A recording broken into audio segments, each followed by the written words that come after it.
ओम श्री गुरुभ्यो नमः। ओम शांति शांति शांति। तो रेशो पढ़ रहे थे हम। उसी में अगला क्वेश्चन है कि in a school the ratio of boys to girls is 4:3 and ratio of girls to teacher is 8:1। तो स्टूडेंट्स और टीचर का अनुपात पूछा है आपसे। तो बॉयज और गर्ल्स, ये अनुपात है 4:3। और गर्ल्स और टीचर का ये है 8:1।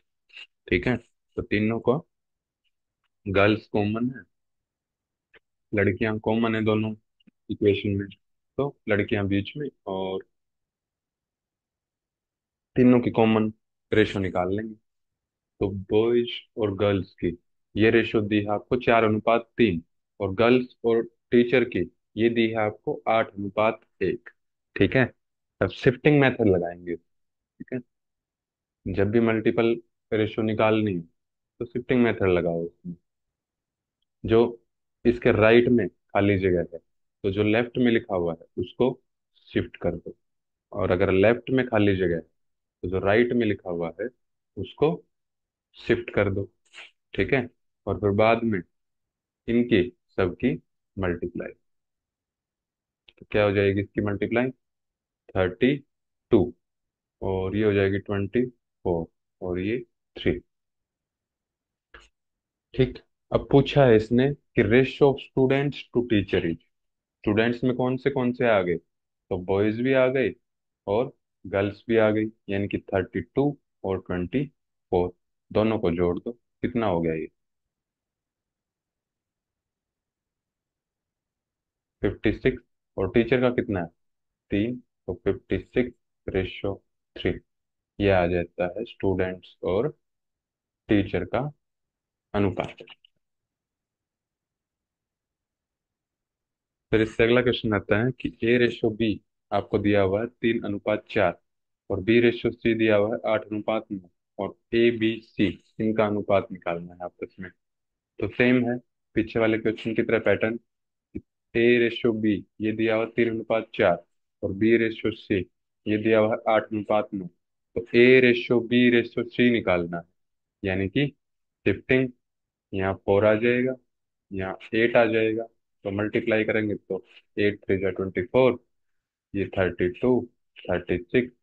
और ये 4 से डिवाइड हो जाता है ये। ठीक है, अगर इसमें ऑप्शन मिल जाता है तो ये टिक कर देंगे। अगर सिंपल फॉर्म में लिखा हुआ है तो सिंपल फॉर्म में देख लेंगे इसको। 4 से जब डिवाइड करेंगे तो 6:8:9। तो ये इसका आंसर हो जाएगा। फिर इससे अगला क्वेश्चन भी इसी पैटर्न पे है। इसमें पूछ लिया आपसे A:B:C:D:E। तो ये निकालना है आपको। अब A:B दिया हुआ है 1:2। और B:C दिया हुआ है 3:4। और C:D दिया हुआ है 6:9। अब ये देखिए 3 से कट रहा है ये, तो 2:3 भी लिख सकते हैं। और ऐसे ही ये 4 से कट रहा है तो 3:4 भी लिख सकते हैं इसको। ठीक है, और अगर सेम टू सेम लिखेंगे तब भी आंसर आएगा, लेकिन कैलकुलेशन बड़ी हो जाएगी। तो 2:3। और ये हो जाएगा आपका D:E 3:4। तो शिफ्टिंग, अब जितने भी खाली जगह है तो जो लेफ्ट में लिखा हुआ है सबको शिफ्ट कर दो। 2 2 2। राइट में खाली है तो 4 4। और इसमें यहाँ आगे कुछ भी खाली नहीं है। अब यहाँ लेफ्ट में खाली है तो राइट वाला शिफ्ट करेंगे 3। अब यहाँ भी 2 2। ठीक है, सेम तरीके से इसमें 3 3 3। अब इसमें एक तरीका तो ये है कि सबकी मल्टीप्लाई कर लो। ठीक है, और फिर जो को अगर किसी कॉमन से कट रहे हैं पांचों तो काट दें। और दूसरा तरीका ये है इसमें कि अगर इनमें से अभी कोई कट रहा है जो सब में कॉमन हो, कि जैसे कि 3 इसमें कॉमन है, इसमें भी है, और इसमें भी है 3, इसमें भी 3 है, और इसमें भी 3। तो सब में 3 कॉमन है, तो 3 को हम काट देंगे। फिर अगला देखिए, 2, 2 इसमें भी है, इसमें भी, और बाकी चारों में भी। तो 2 से 2 कट जाए। अब इसमें 3 है, इसमें भी है, लेकिन इसमें 3 नहीं है, इसमें है और इसमें नहीं। तो सब में हो तब कटेगा, वैसे नहीं कटेगा। ठीक है, तो और कोई भी नहीं कट रहा है अब। तो अब इनको क्या करेंगे, मल्टीप्लाई, बचे हुए की। 1 × 3, 3। यहाँ बचा हुआ है 2 और 3, तो ये आ जाएगा 6। 4 × 2 = 8, 4 × 3 = 12, 4 × 4 = 16। तो ये आ जाएगा आपका ए अनुपात बी अनुपात सी अनुपात डी अनुपात ई। इसके बाद है कि डिवाइड 450 रुपये, वो डिवाइड करने हैं ए बी और सी में, सच दैट कि जो ए और बी का अनुपात आए वो 2 अनुपात 3 आए, और जो बी अनुपात सी आए वो 6 अनुपात 5 आए। ठीक है, इस तरह डिवाइड किए गए। तो सी का हिस्सा निकालना है उसमें, कि सी का हिस्सा कितना है। ठीक है, तो जब भी हिस्सा निकालना हो किसी भी क्वेश्चन में, कि इसका उस टोटल में से कितना हिस्सा होगा, तो तीनों की रेशियो निकालो। तो ए अनुपात बी अनुपात सी, ये निकालो पहले। इसका तरीका आपको पता है कि कैसे, 2 अनुपात 3, और ये है आपका 6 अनुपात 5। तो यहाँ लिख देंगे हम 3, और यहाँ आ जाएगा 6। तो 12 और 18, 15। ठीक है, तो टोटल हिस्सा कितना होगा, टोटल यूनिट्स कितनी होगी अब। डिवाइड हो रहा है किसी से।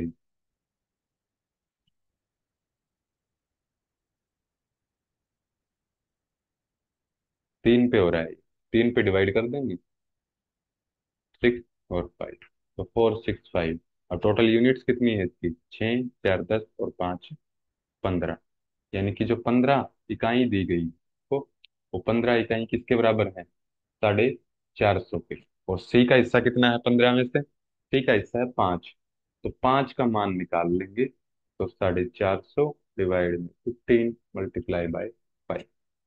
तो ये आ जाएगा आपका 150 रुपीज। ए का निकालना होता तो 4 यूनिट्स, 4 यूनिट का मान निकाल लेते। बी का निकालना होता 6 यूनिट्स का मान निकाल लेते। अब अगला है इसमें कि sum of 350 rupees made up of 110 coins, कि 350 रुपये टोटल जो धनराशि है वो 350 रुपये, और 110 कॉइन्स से मिलके बनी है वो, यानी कि 110 सिक्के हैं। अब 110 सिक्के या तो 1 रुपए के हैं या 5 रुपए के। ठीक है, तो इसने 5 रुपए के सिक्के पूछा है कि उसमें से 5 रुपए के सिक्के कितने हैं। तो रुपए कितने हैं, 110, 110 टोटल रुपए हैं। अब या तो वो एक का सिक्का है या फिर 5 का सिक्का है।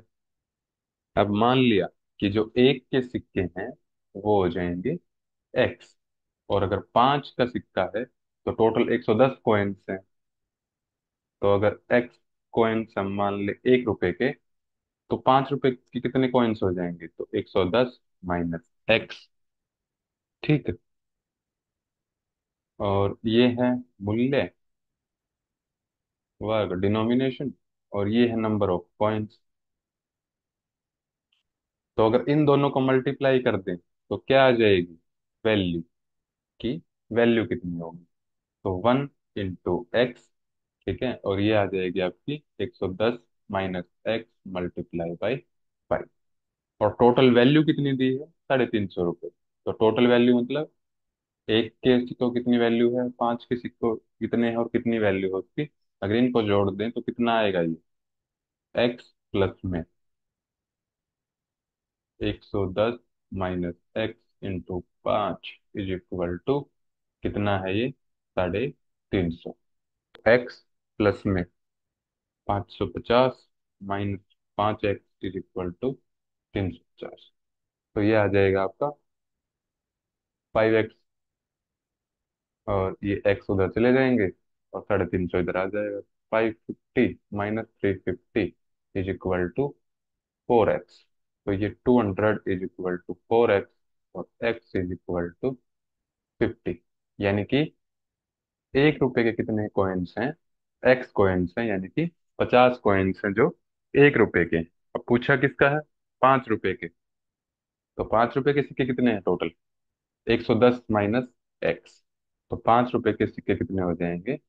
110 माइनस एक्स, 110 माइनस 50, तो 60 कॉइन्स।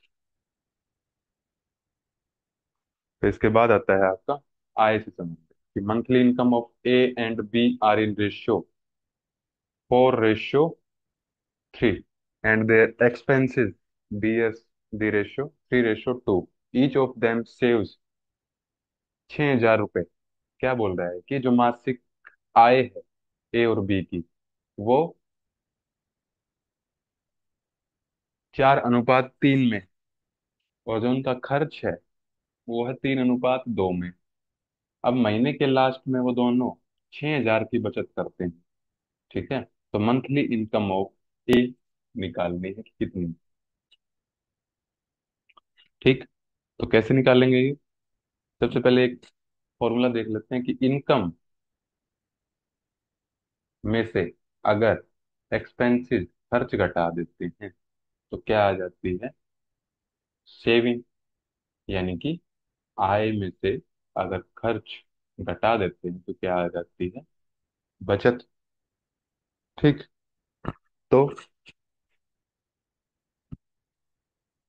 अब ए और बी दो बंदे दिए हुए हैं, इनकी इनकम कितनी है? इनकम को डिनोट कर कर लेते हैं आई से। तो इनकम की रेशियो है इसकी 4:3, और खर्च का क्या है? ई, एक्सपेंस, 3:2। ठीक है, और सेविंग कितनी? एस कितना है? दोनों का क्या है? 6,000 और 6,000। ठीक, तो अगर अब इनकम में से एक्सपेंस को घटा दें तो क्या आ जाएगी? सेविंग। अब इनकम क्या है इसकी? 4 यूनिट, और इसकी 3 यूनिट। इसमें से अगर किसको घटा दे, और इसका दूसरा तरीका क्या है लिखने का, कि अगर इनकम से अगर सेविंग माइनस कर दें तो क्या आ जाएगा? एक्सपेंस आ जाएगा। ठीक है, एक्सपेंस को उधर ले गए, सेविंग को उधर ले आए। तो यानी कि I minus S is equal to क्या आ जाएगा? एक्सपेंस, खर्च आ जाएगा उसका। तो इनकम क्या है? 4 यूनिट, और बी की है 3 यूनिट। एक्स, सेविंग कितनी है दोनों की? 6,000। तो एक्सपेंस कितना है? इसका 3 यूनिट, इसका 2 यूनिट।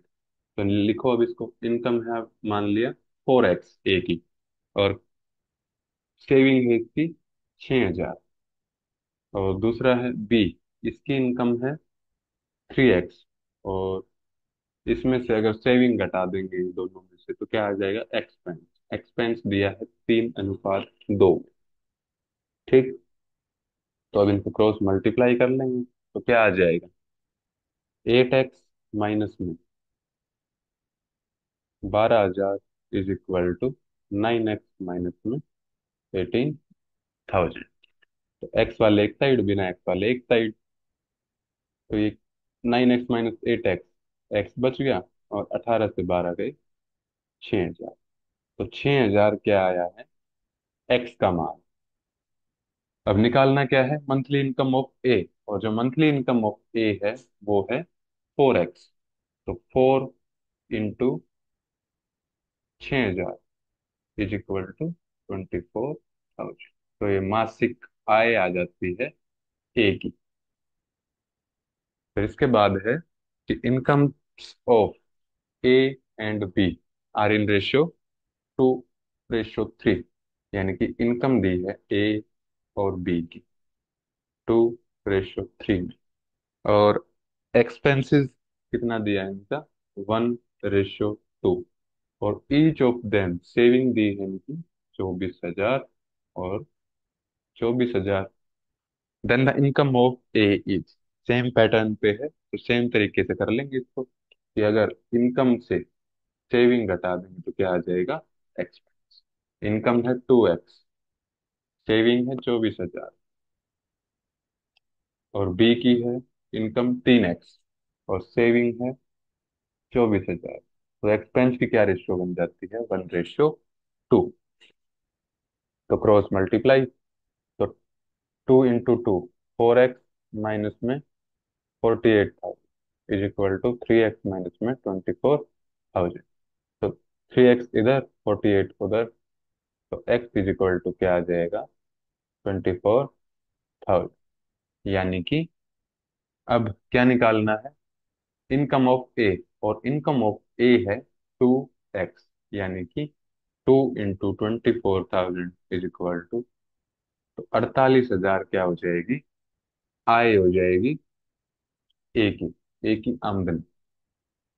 अब है ए mixture of milk and water is such that the quantity of milk is 3/5 that of water. The proportion of milk in the mixture is, क्या दिया है कि एक मिक्सचर है जिसमें जो दूध है, मिल्क है, वो कितना है, 3/5 है पानी का, वाटर का। ठीक है। और अब क्या निकालना है इसमें,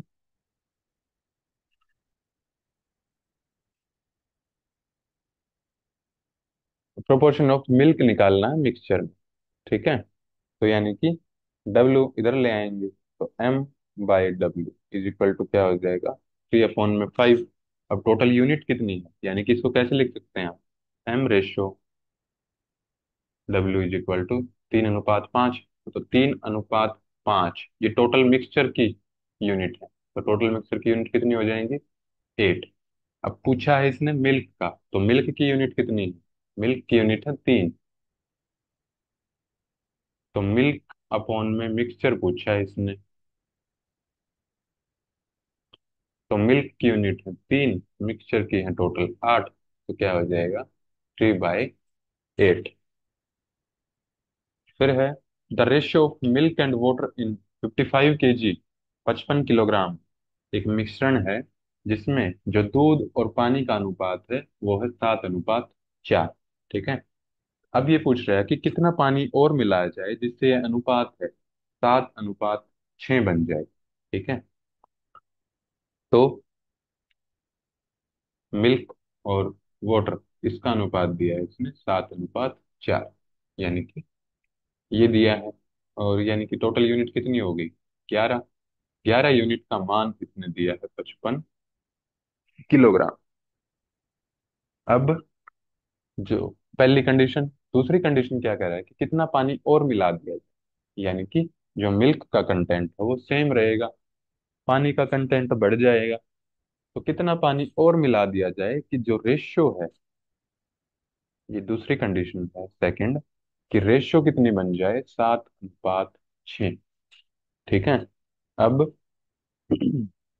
देखिए, 7:6 हो जाए, पहले है 7:4, और 7:6 बनानी है आपको रेशियो। तो मिल्क का देखिए सेम है प्रोपोर्शन, और वाटर कितना बढ़ गया है, पानी कितना बढ़ गया है, 2 unit.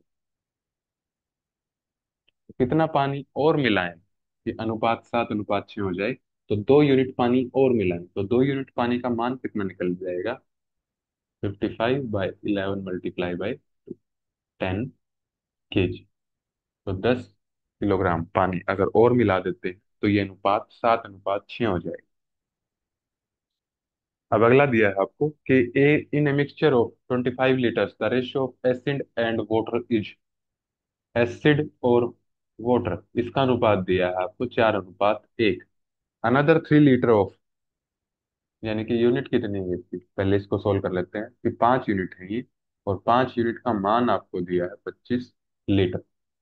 Another 3 litre of water is added to the mixture, 3 litre पानी और मिला दिया इसमें, तो नया मिक्सचर में एसिड और पानी का क्या अनुपात होगा। ठीक है। तो पहले तो इनकी वैल्यू निकाल लो। 5 यूनिट का मान दिया है 25। तो इस 25 लीटर में एसिड कितना होगा। तो एसिड की 4 यूनिट है। तो 25 बाई में 5 इंटू में 4। तो 20 लीटर क्या है, एसिड। और पानी कितना है, 1 यूनिट है। तो 25 by 5 into 1 is equal to 5 litre. ठीक है। अब जो नया है उसमें एसिड सेम है, 20 लीटर ही रहेगा। लेकिन जो पानी है वो 3 लीटर और ऐड कर देते हैं। अब पहले था पानी 5 लीटर, और 3 लीटर पानी और ऐड कर दिया है। यानी कि टोटल पानी कितना हो गया, 8 लीटर।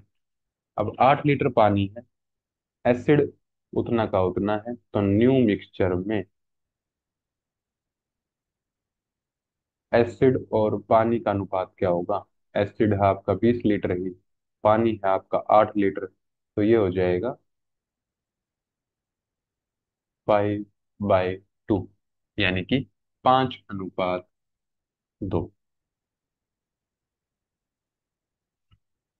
तो ये रेशियो कंप्लीट हो गई है।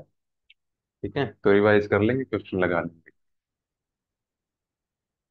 ओम श्री गुरुभ्यो नमः। ओम शांति शांति शांति।